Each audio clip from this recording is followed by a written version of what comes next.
Hello, everybody, and welcome back to the Cultivate E.D.H podcast. I'm Aaron. And I'm Cam, and today we got deck number 3 in our Commander 2020 review series. Up today is the Teamer deck Arcane Maelstrom, headed by Callum Axe the Stormsire. Now, if you wanted to see our first impressions, go back and watch our first impressions video from the last Friday when we posted it. But other than that, we'll just jump right in. Callum Axe the Stormsire, 1 in a Teamer, green, blue, red, for a 4/4 elemental dinosaur. Whenever you cast your first instant spell each turn, if Callum Axe the Stormsire is tapped, copy that spell. You may choose new targets for the copy. Whenever you copy an instant spell, put a +1/+1 counter on Callum Axe. Aaron, tell me your first impressions on Callum Axe the Stormsire, now that we've seen the whole deck. So, when I first saw the card just in and of itself, I was really excited. And now looking at the entire deck, my hype is still there. This deck looks awesome. There's a lot of really fun, different things in here.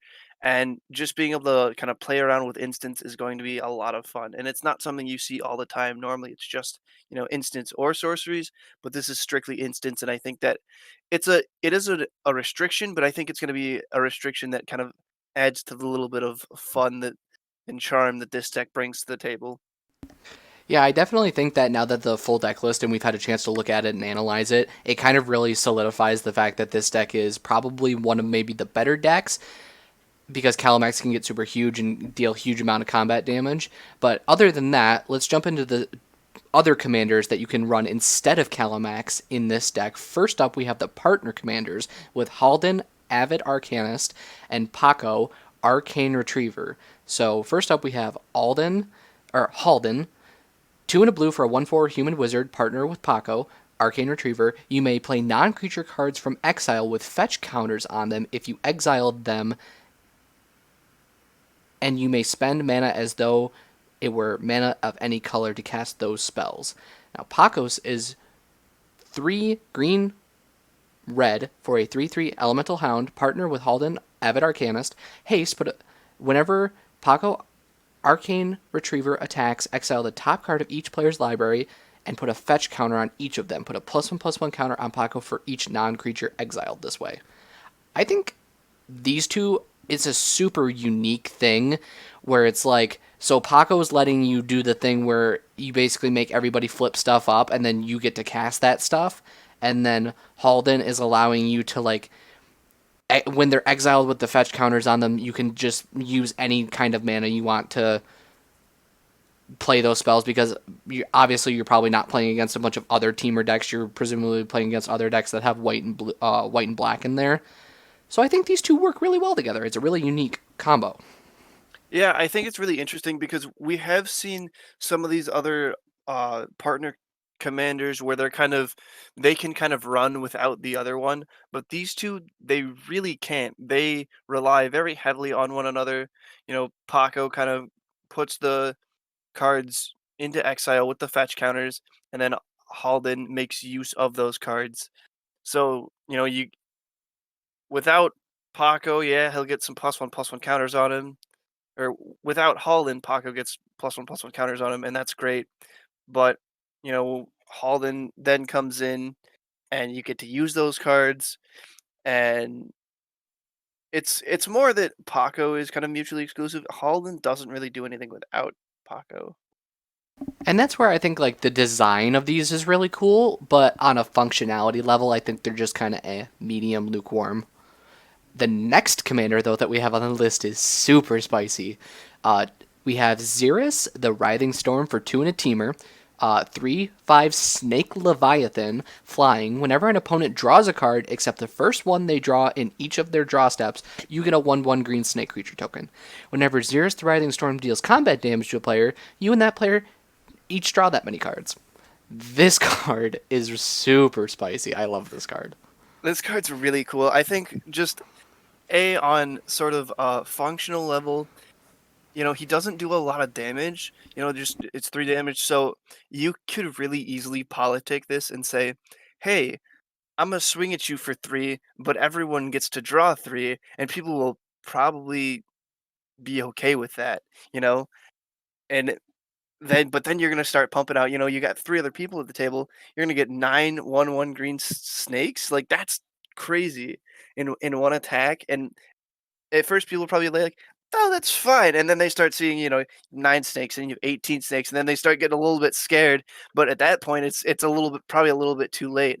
I think that for this deck, I don't know that Ziras is necessarily the best option. That this is really revolving around instants a lot, and most of the time you're going to be using those to let you draw cards, and not necessarily everybody. Obviously, there are some that lets everybody draw cards, but for the most part, it's really just going to be you. So I don't know in this deck if Ziras is the best, but to see him as a commander elsewhere, to see a teamer Ziras deck, I'm gonna be pretty excited to see what people do with him.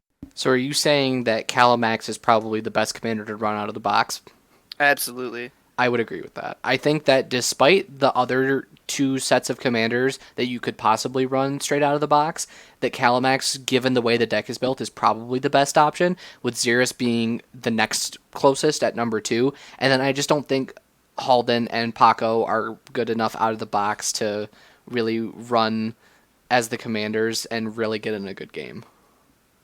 Yeah, I mean, you know, Ziras, I think the only time you're really gonna want to be running him is if you're playing against like two blue decks or something that are gonna be drawing a lot of cards often, because without, I mean, yes, you will get a good chunk of snakes every time he attacks, assuming people don't stop him eventually. But maybe if someone has like a Ristic Study out and Xeris just sits there, he doesn't have to attack or anything and put himself in danger, and someone's just drawing cards off of Ristic Study, and you get to continue to make snakes off of that.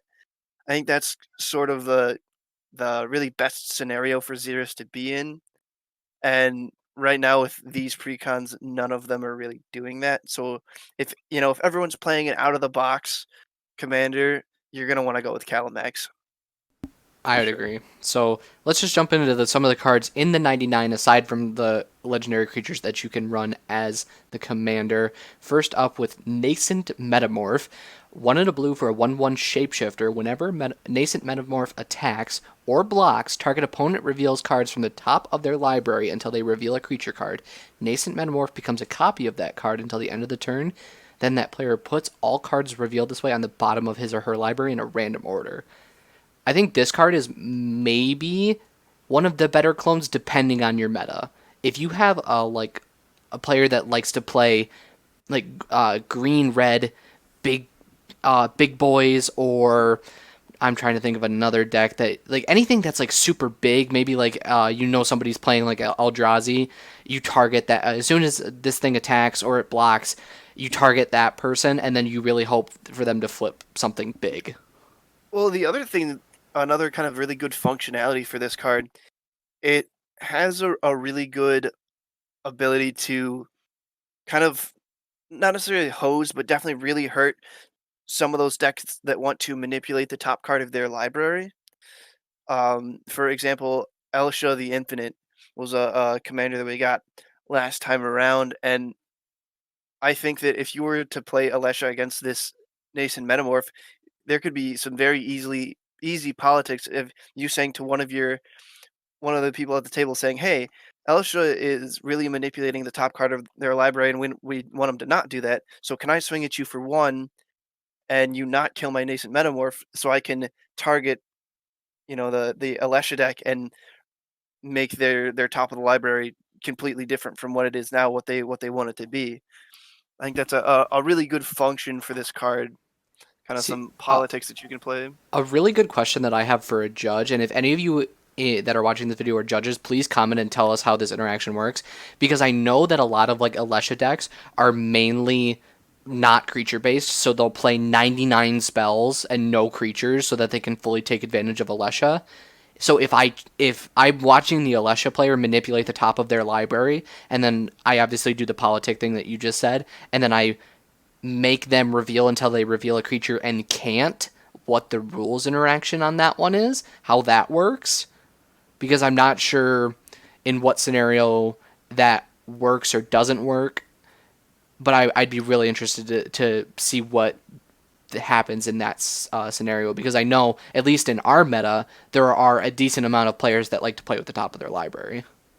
Yeah, and every so often, you know, will I think that you'll be able to hit like an Archaeomancer or something like that. I don't know that there will be a scenario where they absolutely have zero creatures in their decks, though it is very much possible.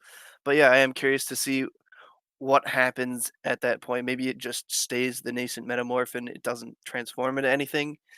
But yeah, you never really know. But it certainly I, messes up their game plan. oh, for sure, and is really the goal.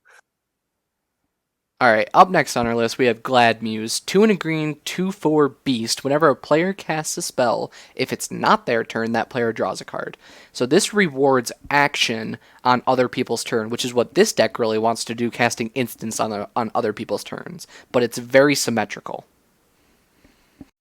Yeah, it definitely really rewards those instants that you're gonna want to be doing, and I think a lot of the other decks they don't. Obviously, they all have some instance in one way or another, but they definitely don't have, or they don't have the ability to get as much value off of Glad News as this deck is going to, and once you move off into not just playing with, the new Commander 20 decks, that's where Glad Muse might get kind of a little bit worse, as it were, because people are going to start being able to take more advantage of it, because a lot more people are running instants and having their deck optimized to be able to do stuff on other people's turns, whether that be giving their stuff flash or what have you. But I think this is a really cool card. I think that it is kind of a fun way to group hug around and say, I'm letting you guys draw cards when you do things with my Glad Muse, so don't hurt me. Exactly, and I think inside the context of this deck against all of the other precons out of the box, I think it's pretty good because you're probably going to get the most advantage out of this because you're the one casting instants all the time. There's only one sorcery in this entire deck straight out of the box. Outside of the deck, after you've maybe taken it apart, I think Glad Muse maybe finds its home in more of a pillow fort type, pillow fort type, don't hurt me type deck, group hug, whatever you might have. I think that's where it finds its home. Yeah, definitely. I think that it will still see play, though. I think that this card is going to be really fun, especially for, more kind of casual games. I don't know that this is an extremely competitive card, unless I mean, maybe you are playing so many instants on other people's turns. If you're running like a spell slinger, maybe you get just like a super good amount of value out of it to really ramp up your game. But for the most part, I don't know that I see this being an extremely competitive card. But I'm definitely excited to see how people decide to use it. Speaking of group hug cards, I think that's the category this next card falls into. Eon Frolicer, 2 blue blue for a 5/5 elemental otter, flying. When Eon Flicker Frolicer enters the battlefield, if you cast it, target opponent takes an extra turn after this one until your next turn, you and planeswalkers you control gain protection from that player. I wish this had flash. I mean, yeah, I think that it would be not extremely difficult to give it flash. There's a lot of things that do that, but this card's really neat. I think that being able to give another opponent an extra turn, I don't know, it almost seems like it could be, It's in so theory, political, right? yeah, like, but you know, you have to really be careful as to who you target. I mean, if it were me, before playing this card, whoever I'm thinking about casting it on, I would want to hit them with like a Jataxian probe first to make sure they aren't just going to win with that extra turn. Well, exactly. Like say if it's you and me in a game and two other people, Aaron, you're going to cast Eon Frolicer on me, well, and we make a deal saying, hey, player C, you being player A, me being player B, player C is really getting out of hand here. If you give me an extra turn, I can untap all my stuff and I can hit him for a ton again and maybe take him out of the game. But then you don't know that I'm going to use that extra turn to then not combo off or something. And Yeah, that's the pitfall of this card where it's like you might give somebody an extra turn thinking like, oh, they're gonna help out the table, board wipe, do something, but then they might be able to combo right off afterwards.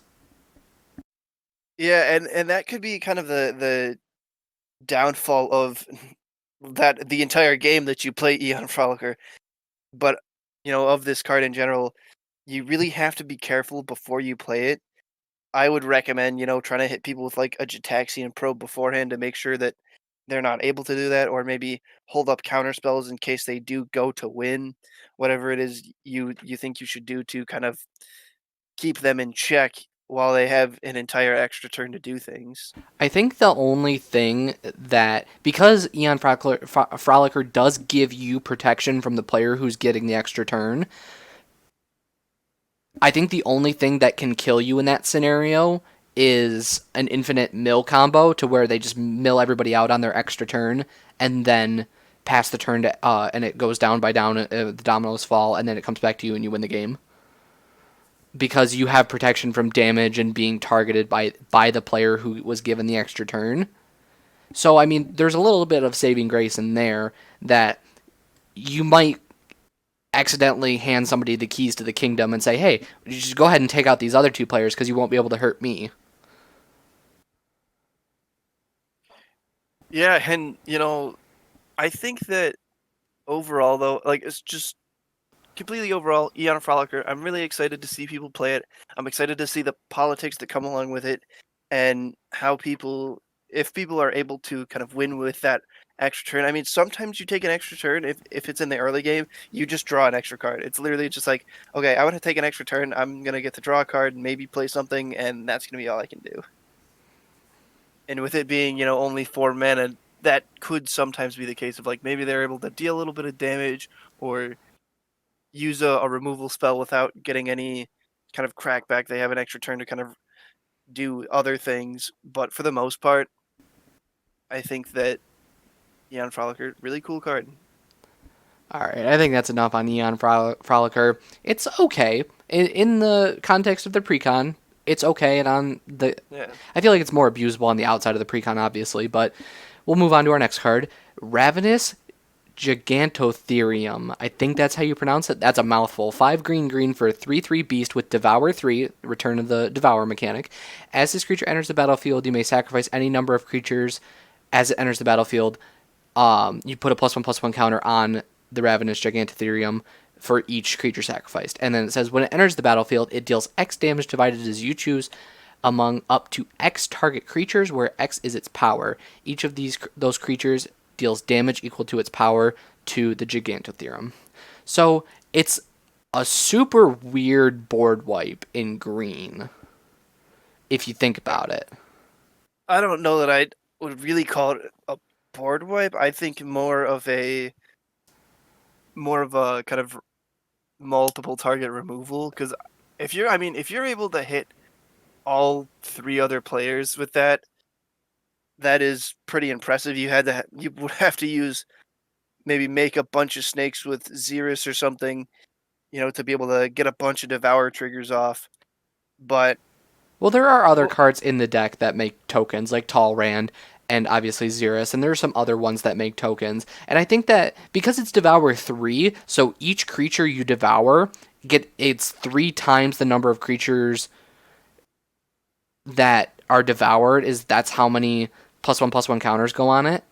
So, I mean, this thing is going to be huge when you play it. So, the fact that when it enters, it deals X damage divided as you choose among up to X target creatures, where X is its power, this thing's power is going to be huge. So, you're going to get to deal this thing, have this thing deal a ton of damage to just about any number of creatures on the board. yeah, and the thing that's kind of nice is, maybe you don't completely board wipe. Maybe you leave a couple creatures standing just so that once they deal damage equal to their power to the Ravenous Gigantotheorem, that he can still be standing. Because you take a handful of creatures, this thing's gonna be massive, and you have s probably wiped out a handful of creatures as well. So now you are probably looking at having some of the biggest power on the board and being able to start swinging in with that pretty soon, which is like, that's what this card wants to do. It wants to come in, get huge, clear the blockers, and then start dealing damage. I would agree. It's just a super unique card design for green because it's kind of board wipey, but it's also in the green flavor where it's like basically they're gonna fight, but without using the fight keyword. Super cool design though. I think in this deck especially, it's okay because you really kind of have to have some of the token makers like Talrand, like Ziras, or maybe some of the cards that want to die like Solemn Simulacrum, some of the other cards like that, or that you're maybe okay with getting rid of. I think it's kind of conditional on that. But aside from that, I think Ravenous Giganto Theory is a pretty good card, both inside the 99, or both inside the 99 of this pre-constructed deck, and then outside in the Wild and Commander. I think it's pretty good. Yeah, I definitely think this is going to start being a really big include into different token decks to be able to, or maybe like big creatures plus tokens like a Devour themed deck. This is a fantastic Devour card. I know there's a couple Devour decks that I've seen run around. I know Cameron, you had one for a while, uh, and this is a great card for that to be able to come in, Devour, and be able to kind of get rid of some of the problem creatures that are around. Especially in green, is a really nice addition. Yeah, I'm not really sure where this finds a home. I'm not sure if I think you hit the nail on the head right there, saying that it finds a home in token decks. But aside from that, I'm not really sure if it finds a home in some of the bigger power decks because then you're sacrificing some of the creatures that you would rather have. You would rather just like buff and swing in rather than sacrifice them and then have to try to find a way to get them out of the graveyard. But all in all, I think it's a pretty good card. It's pretty cool. Yeah, And and with that, we'll move on to our next card here, Decoy Gambit for 2 and a blue. It's an instant. For each opponent, choose up to one target creature that player controls, then return that creature to its owner's hand unless its controller has you draw a card. Really interesting kind of interaction here. Cameron, what do you think? I'm kind of like bewildered by this card. So it's a 3 mana instant that each opponent you get to go to each opponent and choose one of their creatures and then put it back in their hand unless the controller has you draw a card. So I'm wondering if it's like a 3 mana I get to bounce 3 creatures unless they have a way to target me with a card draw spell, or it's like it's kind of like the tribute mechanic from Born of the Gods, I think it was, where you can ask your opponent, would you like to pay tribute? If they pay tribute, I think your creature gets bigger or something happens, or if they don't, you draw a card. I'm not Yeah, really sure how it's that works. it's like the tribute mechanic. It's they choose those creatures. Let's say you target. Let's pretend we're just all playing the precons, and you target my Gavi Nest Warden, and you say, okay, this can either go back into your hand, Or you get or to I get draw a to draw a card. card. Yeah, or I get to draw a card, and I'll say, do I need Gavi right now? 9 times out of 10, I probably would need her. I'll say, okay, Cameron, go ahead and draw a card. So then, in that case, it's not that bad of a card I because think it's really you're either gonna remove a creature or draw a card, and I think in that sense, it's almost kind of like I'm not gonna say expropriate good because it's nowhere near that level, but it's on the same level as the dynamic of choice, where you have to choose whether or not you want to give up that creature, and maybe they're going to hit you with Callum Axe. He's super big. He's like a 10/10 or something. Or you just rather have him draw the card. And I think the dynamic of choice there is a super interesting part about this card. yeah. I've always liked being able to have cards that are kind of you know, politicky and and giving you choices and different things like that in Commander. It's always really fun, and this is a good addition to those cards. It and I mean, any way you play this card, it's good. It could be 3 mana to bounce 3 creatures, 3 mana to draw 3 cards, 3 mana to bounce 2 creatures and draw 1 card. Like no matter which way you split it, whatever happens, it's gonna be just a great play all around. Honestly. And speaking of great plays, I think that'll let us move to our next one, which is our free spell from the cycle that is in this deck, Deflecting Swat, 2 and a red for an instant. If you can, it has the if you control your commander clause, you get to just cast it for free.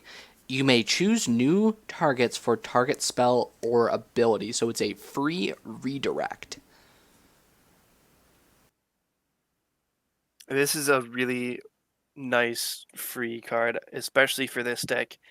I think that this is exactly what this deck is wanting to do, being able to redirect and play around with different instants and other spells and or abilities, I guess in this case.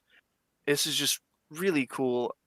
I I've really liked the free spells so far, that if you control your commander, free spells. So far they've all been great, but this one is probably my first or second favorite.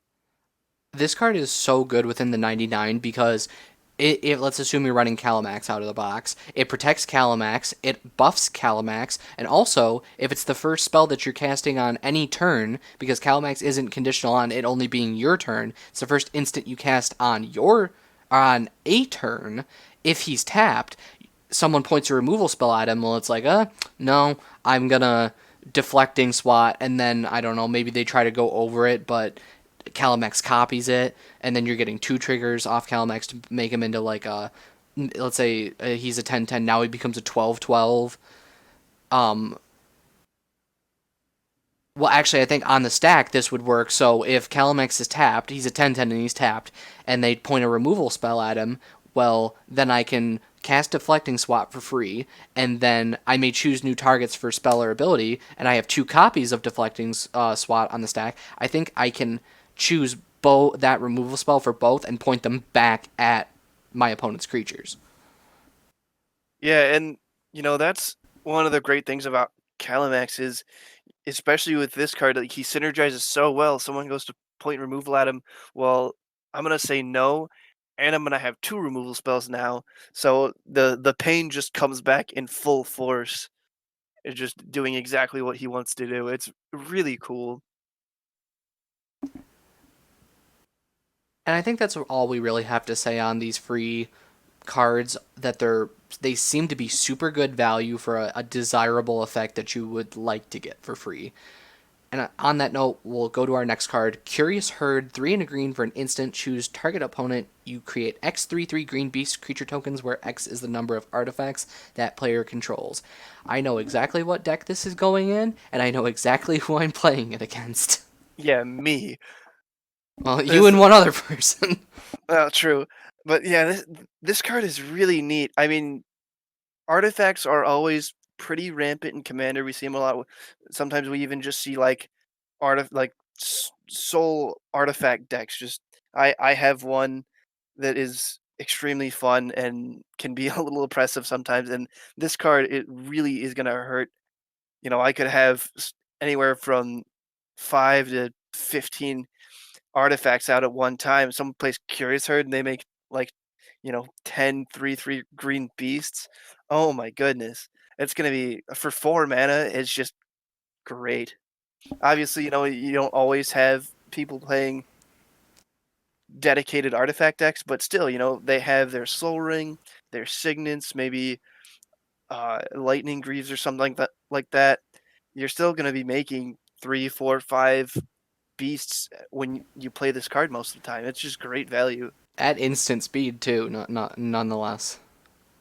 Yeah, I mean, they could come in, equip Greaves to something. They've got their Soul Ring, their Signet, whatever they go to swing in with whatever they gave the Greaves to, and then you say, "Guess what? I've got an entire herd of beasts now. You're not coming in with that damage." Yeah, I'm gonna use all my beasts to block your one creature. Yeah, And even just like it seems to be that within these precons that there's roughly 10 to 11 artifacts per deck on average.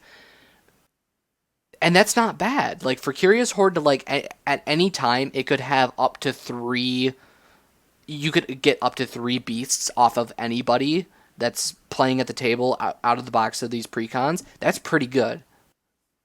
and you want to talk about artifacts. That'll bring us to our next card, Twinning Staff.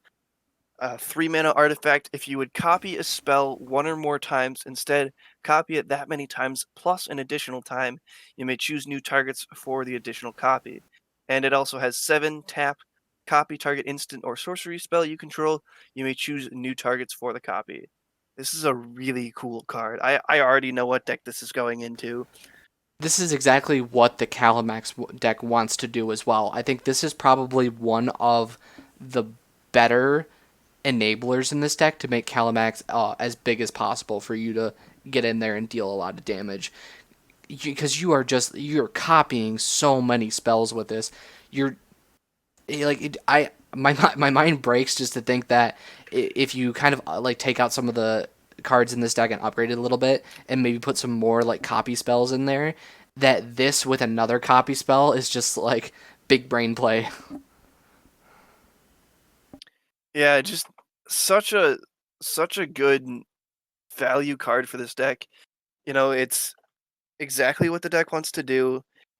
It's not a crazy CMC. It's not like 7 CMC, though it does have, a 7 mana activated ability to let you copy things and enable the card itself. Like that's one of the other things I thought was really neat. It could just be an artifact that just lets you copy things an additional time, but it also has that activated ability to let you or to let it enable itself. You play a spell, you say, well, I'm also going to pay 7 to tap and copy it twice because of Twinning Staff and just popping off. And, maybe Callum Axe's tap, maybe you copy it a third time and just go ham. Just a really good stuff from Twinning Staff. This is one of the shining stars of the teamer deck for sure, without a doubt. And then next up on our list is also another artifact with Lava Brink Flood. Or Lava Brink Floodgates, my bad. 3 and a red for an artifact. You get to tap it to add 2 red mana. At the beginning of each player's upkeep, that player may put a Doom counter on Lava Brink Floodgates or remove a Doom counter from it. Then, if it has 3 or more Doom counters on it, sacrifice Lava Brink Floodgates. When you do, it deals 6 damage to each creature. So you're opening the floodgates to deal or to activate a board wipe. Yeah, and the interesting thing is you you get to time it whenever you want because at the beginning of each player's upkeep, oh that player may. Oh, I'm sorry, I read it wrong. I was thinking you were able to. So yeah, it's a little interesting because, or I guess they get to time it when they want to. Of, maybe you're playing against like a sacrifice deck and they don't want you to get rid of their stuff yet, so they just say, "Well, I'm going to take a Doom counter off." But I feel like eventually you would 9 times out of 10 you're going to have to get there because this deck doesn't run up that many creatures. It does have a good chunk, but as far as normal commander goes, it doesn't have a crazy amount of creatures. It's obviously not a creature deck. So no matter when this thing hits, generally you're going to be okay because you're mostly going to be wanting to play with those instants. And with Lava Break Floodgates, it you also get to kind of wait a little bit, and Callum Axe can get big, so it doesn't kill him. And it also is a mana rock, which is always nice. And the thing about this is that if you're playing Callum Axe as the commander, the big thing is to realize is that hopefully by the point that you're playing this card for the first time, before any Doom counters are on it, Callum Axe will already be able to survive the 6 damage. That's ideally what you're going for. That the commander, the bigger that you can make him, not only the better, because the quicker you'll be able to end the game by crashing in there and dealing a ton of damage, but also the fact that Callum Axe is already a 4/4, so all you really need to do is cast 2 more instants to get the +2/+2, get the 2 counters on him to just get him up to 6, and then 1 more to put him over the edge so that he'll survive the damage. So hopefully that's what you're playing, when you're playing Lava Break Floodgates. I would hope that it's like the board agrees that it's time to wipe the board. So it's like, okay, I'll play Lava Break Floodgates. And then everybody agrees, put a Doom counter on it, and then hopefully it clears the board. But Yeah, hopefully it clears it with your favor. yeah, and that's kind of the interesting thing is it's very political because you could say like, maybe there's one particular person getting out of hand. well, sure, they might be able to remove a Doom counter on it, but by the time it comes back around to you, maybe it already has, the two people next to you put one on it, and then the person before you might say, "I don't want my board wiped yet," so they'll take one off. But once you put that third one on there, it's all over for them anyway. Or once it's just a really interesting kind of politics, being able to go around the table and say, hey, you know, there's one problem person who, maybe they're running tokens and they're just rampant. They have like 21 ones and they're just swinging all willy nilly and just hitting you with a bunch of damage and going all over the place. You say, okay, we're going to play Lava Brink Floodgates.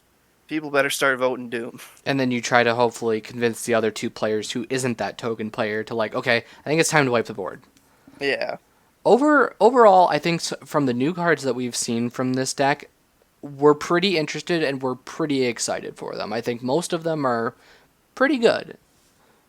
Yeah, We like absolutely. what we see. This deck gives me great hopes for when we're able to actually pick it up and play with it out of the box. I'm quite excited. That'll move us to our reprints. So first up on the list, Solemn Simulacrum. Always excited to see him in here. This card should, And in my opinion, should be in every single one of the commander decks, and it shouldn't just be in this one because this card is another one of those cards that can go in every deck. It ramps you, and it also draws cards. I don't think that there's anything wrong with putting Solemn Simulacrum in like every commander deck. It just should be. yeah, I absolutely agree. He's an extremely good value card that helps you ramp kind of early to mid game and gets you that extra card once he dies.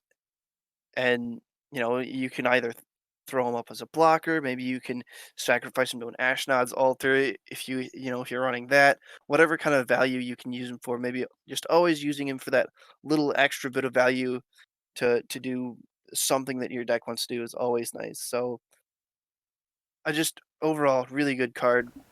Solid Next up, reprint that we always like to see. yeah, next up, Atali Primal Storm for a red and a red. When Atali Primal Storm attacks, exile a top card of each player's library, then you may cast any number of non-land cards exiled this way without paying their mana cost. I love this card. I've always loved this card. When it first got printed, I thought it was one of the coolest dinosaurs I'd ever seen. The art's fantastic. Just a great reprint and does exactly what this deck wants to do. I like the synergy that Itali brings to this deck in the sense that if Callum Axe is tapped, the first instant spell you cast each turn, which you are casting them uh, off of Itali when you flip over everybody's cards, is that you have the potential to take advantage of other people's spells and copy them. That's what I really like about this deck, is that it kind of has a theft element to it where I get in there with Itali, hopefully my Callum Axe is tapped, and well, if we'll assume they're both going to combat together, Itali's going to trigger and Itali's going to trigger, and then hopefully you'll get to cast some stuff for free and then copy it using Callum Axe. Yeah, and one thing that's interesting is I believe that those cards stay exiled, and you can continue to play them while Atali's out. So, I with don't think that I think it's a one time thing. You exile them is it and a then one you time cast. thing? It's a one time thing, yeah. Oh, okay. I guess not. I was thinking that maybe because for Calamax it's the first instant spell, maybe you could save them and do kind of one per turn, but I guess not. That I guess you're right. That isn't how that works. It's been a while since I've played Atali, but yeah, I mean, still, you have three chances to kind of hit that instant that you want to do, copy it, give Calamax a +1/+1, and get some good value out of him. Now, the next card on our list, I don't know if it's necessarily the best value card that they could have reprinted. It's the Planeswalker for this deck, which is Jace, Architect of Thought. 2 blue blue, 4 mana, 4 loyalty Planeswalker. Until your next turn, whenever a creature an opponent controls attacks, he gets -1/-0 until the end of the turn. -2, reveal the top 3 cards of your library. An opponent separates those into 2 piles. Put one pile into your hand and the other on the bottom of your library, and then -8 for each player. Search that player's library for a non-land card and exile it. Then that player shuffles their library. You may cast those cards without paying their mana costs. I would have liked to see I don't know, some other. I maybe not even put a planeswalker in this deck, just another copy spell. I don't really know all. I think Jace's Architect of Thought is probably definitely one of the first cuts you're making.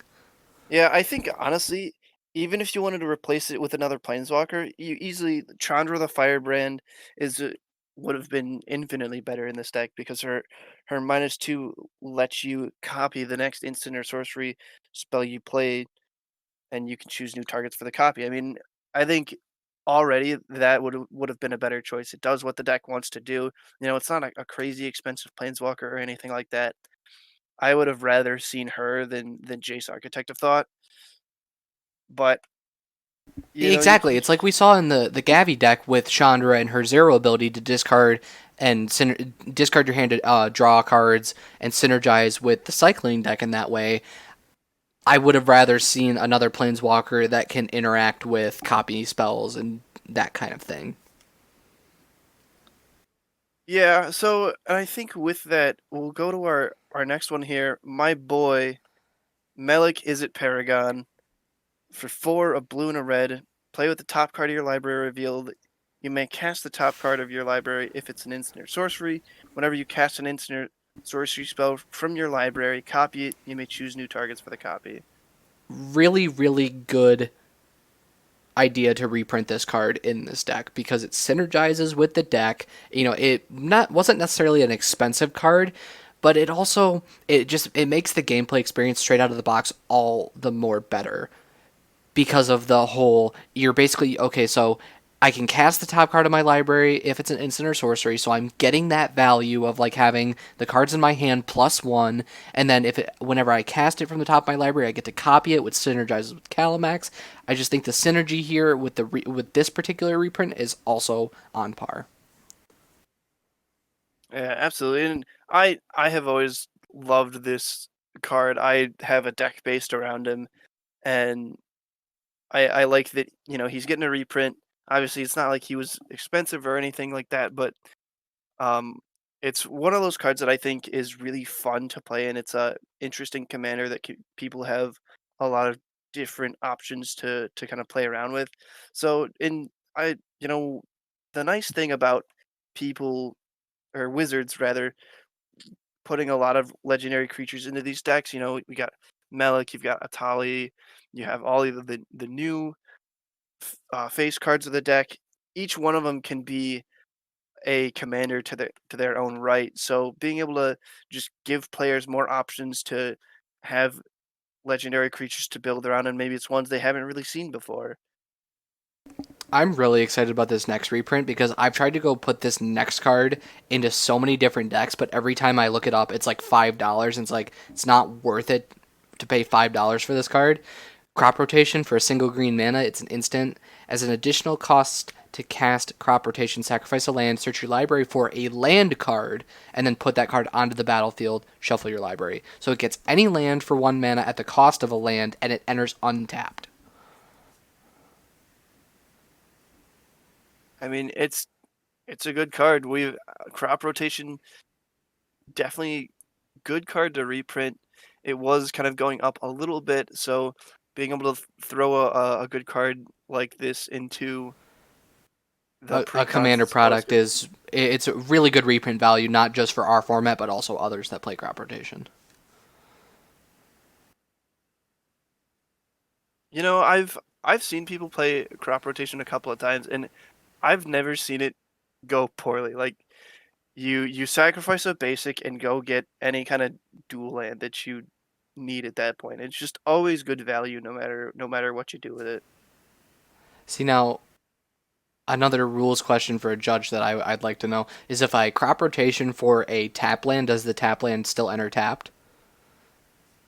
Yeah, because you just put it onto the battlefield, and Because so yeah, because crop then the rotation rules would says apply. onto the battlefield untapped, but then also the rules text on that land says it enters the battlefield tapped. So I'd like to know how that works. Probably because I've never used crop rotation enough to know whether or not that works. Yeah, not a card that I play with a lot myself, but a card that I do use pretty often is Chaos Warp, being our next card up. And honestly, good solid reprint value. It's good removal. It does. I mean, it's an instant, obviously being good for this deck, and copying it is even better. It's always solid removal. Sometimes you'll see, and I've seen it happen like once or twice. You chaos warp something, they'll put it in their deck, shuffle it, and reveal that same card from the top, and that is kind of a feels bad. Or they'll reveal something better. I know that I've done that on more than one occasion, but still a solid card, a really fun card that and sometimes I use it politically. Is I'll say, hey, you've got that 1/1 token there. I can help you out, make it into something better. I'll chaos warp it if you can help me out in whatever way. Just a really interesting card all around. And we usually get a reprint of this every year, which is also good because it keeps the price down. Because we're really not going to see a Chaos Warp reprinted anywhere else but a Commander product or a Commander related product. Just a really good card that we like to see reprinted year after year because it keeps the cost down. Because it is a staple of red decks in the format. And we like to see Absolutely. the cost of those decks be as low as they humanly possibly can. You know, the next card on this list, I never get to resolve this card, or when I do resolve it, I get it to activate it once. It's a Wilderness Reclamation for 3 and a green. It's an enchantment. At the beginning of your end step, untap all lands you control. So it's Seedborn Muse for lands. Well, and it's only for your end step, whereas Seedborn Muse you get it Every at upkeep, every but yeah yeah. every upkeep. But still, really good card. You it's really nice for this deck because you You want to be casting stuff on other people's turns. yeah, and this way you get to do stuff on your turn. Then you go to your end step and get to untap all your lands again, and now your instants are rare and ready to go and have mana you can put into them. I think this is one of the big sleepers in the Commander format, Wilderness Reclamation, because you get to use your mana to its full extent on your turn and then immediately untap so that you're available to do stuff on other people's turns. I don't see this card rarely ever played, and it wasn't really that expensive. It was printed in Ravnica Allegiance, and it's been about a year and a half since then. And I really still, or a year, yeah, about a year and a half since then, and I haven't really seen it. I know I've played it, and every time I play it, people target it for removal, rightfully so. But at the same time, you would also think that if people recognize the power level on the board, they would also recognize it like, oh, I might want to put this in my deck. Yeah, I definitely agree with you there. I think that it is one of those cards where and I'm kind of glad that people don't necessarily see its potential as much as maybe we do because it keeps the price down. If people were to start crazy abusing this card, using it all the time, we would probably see that price spike on it a little bit more, and But I just also keeping the feel like it's a card that we could definitely see reprinted in more Commander product, though. Don't you agree? yeah, absolutely, and that would also help. Keep that price down if people were really abusing this card a lot more. If we saw it in CEDH or something like that, but yeah, I think that as it does what this deck wants to do, and it's another one of those cards that is a really good addition to people's collection for editing their own commander decks. And we're talking about things that this deck wants to do. This next card, our last enchantment here, does exactly what this deck wants to do. Swarm Intelligence, 6 and a blue. Whenever you cast an instant or sorcery spell, you may copy that spell. You may choose new targets for the copy. I think this is the second shining star of the deck, Yeah, absolutely. next to Twinning Staff, because this really lets you break the spells you're casting. Because let's assume Callum Axe is tapped. You're getting the copy off of Callum Axe, and then you're getting the copy off of Swarm Intelligence. You're making Callum Axe bigger. You're getting to resolve all these different spells.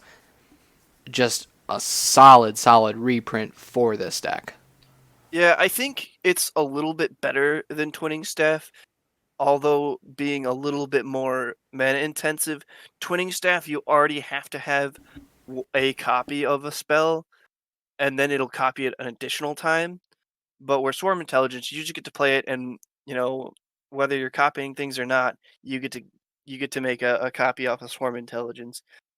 So I do think that in that regard, this is a little bit more of a shining star than a twinning staff. But I mean, you get them both out at the same time, and oh man, you're starting to go ham. That's what this deck really wants to have is twinning staff and swarm intelligence at the same time. You'd be really going off at that point. Oh yeah, yeah. I've always really liked swarm intelligence. I use it in a couple of my decks, and it's always just done good work. And it does get destroyed pretty quick when it gets played because it is a scary card. All right, let's move on to our last category right here, where it's our land reprints. We have Cinderglade, which is our Zendikar basic have land, where you have to have two or more basics for it to enter untapped. Mossfire Valley, which is our signet land. Exotic Orchard, which I believe is in some of the decks. I think it's in at least one of the other decks. Kessig Wolfrun, actually, is reprinted in this deck. A very, very useful card because you're going to give Callum Axe trample. You ideally you'd like to activate the Kessig Wolf Run, give Callum Axe trample, and then get in that damage. It's funny because you could have Callum Axe super boosted. Maybe you've played a bunch of spells, copied a bunch of things, and he's already super up there in power. You don't necessarily have to pay that X. You could be doing other things on your turn and then just pay 0 for X and then a green and a red, and Just to then give him trample. yeah, just to give him trample is even worth it in my opinion. I mean, this is probably one of the most solid land reprints from the whole product because of how it synergizes not only with the deck that it's in, but also Kessig Wolfrun saw a little bit of play in Modern, I believe, or sees a little bit of play in Modern. So it's not the cheapest land for the decks that really want to pump their creatures up and give them trample on a land. I mean, it's a really solid reprint choice in the land category.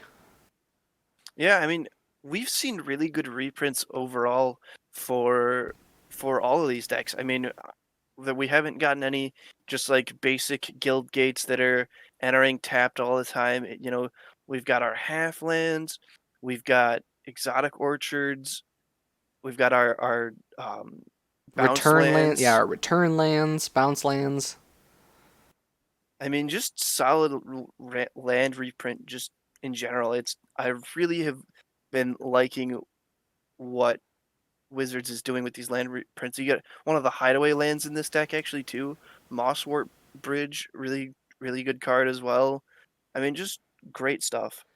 I think that these mana bases for the Commander 2020 product are probably some of the best mana bases that we've seen since either Commander 2017 or maybe within the past 5 years. Probably some of the better mana bases that we've seen in the past 5 years. Yeah, I definitely agree with you that. And with that in mind, Cameron, grade what's the grade you give on this deck? I think that the grade that I give for this deck is a solid A. This deck has so much synergy built into it. There's many powerful things that you can do. It really hits hard, or it looks like it hits hard. I think that there's a nominal amount of things that you could take out to upgrade this deck and make it better. Yeah, I agree. I would also have to give it an A. I think that, you know, solid reprints, solid synergy, a lot of great new cards. There is those handful of changes that you could make, but with this deck, it's not going to be that hard to really upgrade. Solid mana base all around, just great stuff. I'm really excited to see this deck get some play. I'm excited to use it myself. I think this is definitely going to be one of the ones I'm picking up. I'm very impressed by this deck. I think this deck, we were excited for it in our first impressions video, and I think it delivered. It fully delivered. For sure. And talking about things that we might add to make it better, that'll move us to our pick three. Cameron, you go first. What are your pick three for this deck? All right, so I think the three cards that I'm adding right off the bat is Fact of Fiction, which is 3 and a blue for an instant. Reveal the top 5 cards of your library. An opponent separates those cards into 2 piles. Put one in your hand, the other into the graveyard. Because I think revealing the top 5 and getting even though it's an opponent that has to separate them into piles, it's still a political card. We see this card all the time in Commander as a political card. Hey, I'll give you all 5 if you don't attack me next turn with your 2020 Callum Axe. Sweet, I'll take those 5. And then since Callum Axe is already tapped, I'll copy it. Would you like to give me those 5 again? Why, yes, I would. I think it's a really solid choice because you're ideally going to be using it as a political bargaining chip and then hopefully copying it and targeting the same person that is going to give you exactly what you want. Next up is Fling, 1 under red. As an additional cost to cast this spell, sacrifice a creature. Fling deals damage equal to the sacrifice creature's power to any target. This is just so that you get Callum Axe up there, you start building him up, you make him super big, and then if someone tries to remove him, you hold Fling in your hand, you wait for him to cast the removal spell, and then you fling Callum Axe at that person or somebody else, and you get them to waste their removal spell. I think Fling is one of the better cards in a deck that cares about power because all you really have to do is attempt to like hit somebody, go to combat, and then if they try to waste their removal spell on it, then you in response you fling it at them. Yeah, I mean, I can remember many a times where Karen, you'll be holding up a big creature. Maybe it's your throw mock, or when on cards were able to play the Infinity Elemental, and you just held that Fling in your hand, and you said you're gonna do something, and someone says yes, you say okay, you're gonna die, and just really really good kind of bargaining chip to keep in your hand. It's also an instant so that it maybe well I don't know. This isn't probably one you want to copy with Calmax if it's tapped, or unless you have another like you have the card we talked about earlier, Ravenous Giganto Theory, and maybe he's super big, and you copy it while Calmax is tapped, and you fling both of them at 2 different people. That's a Yeah, if someone pretty goes good to do line a right there. if someone goes to do a board wipe while Callum Axe is tapped, that's going to be some really solid value that you're going to get out of that. And then the last one, we have Primal Amulet, a 4 mana artifact. Instant and sorcery spells you cast cost 1 last to cast. Whenever you cast an instant or sorcery spell, put a charge counter on the amulet.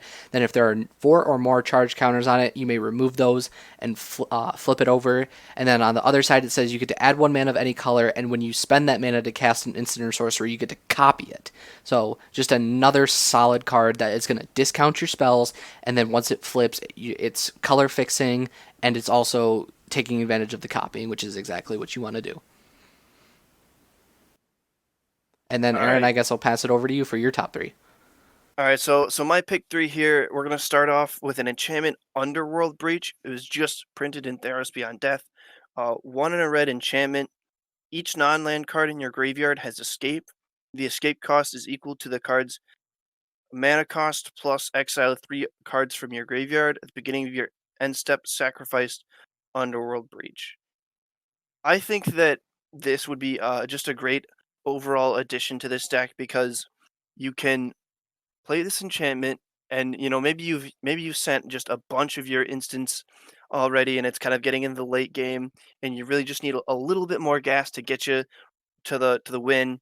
You play Underworld Breach, and you are able to play those handful of instants that and or other it's non-land cards, so it could be creatures either or creatures also. um you know just really pump them out onto the battlefield, and with the instants, your graveyard's gonna fill up pretty quickly as you're using them. So you'll have stuff that you don't necessarily need. You can exile those and pay for that escape cost to just really get you that win towards the end. The next one I have on here is a Firemind's Foresight. So it's for 5, a blue and a red, an instant. Search your library for an instant card with converted mana cost 3, reveal it, and put it into your hand. Then repeat this process for instant cards with converted mana cost 2 and 1, then shuffle your library.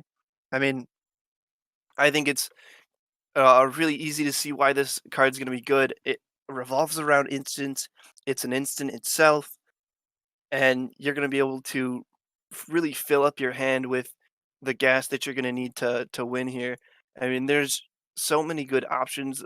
The one thing out of the box, this deck really only has one uh, CMC instant, so that kind of hurts a little bit with the beginning or with part of this card, but you're still gonna get those 2 CMCs and the 3 CMCs, and just really good value. Definitely a card you want to see more in the late game than in the early game.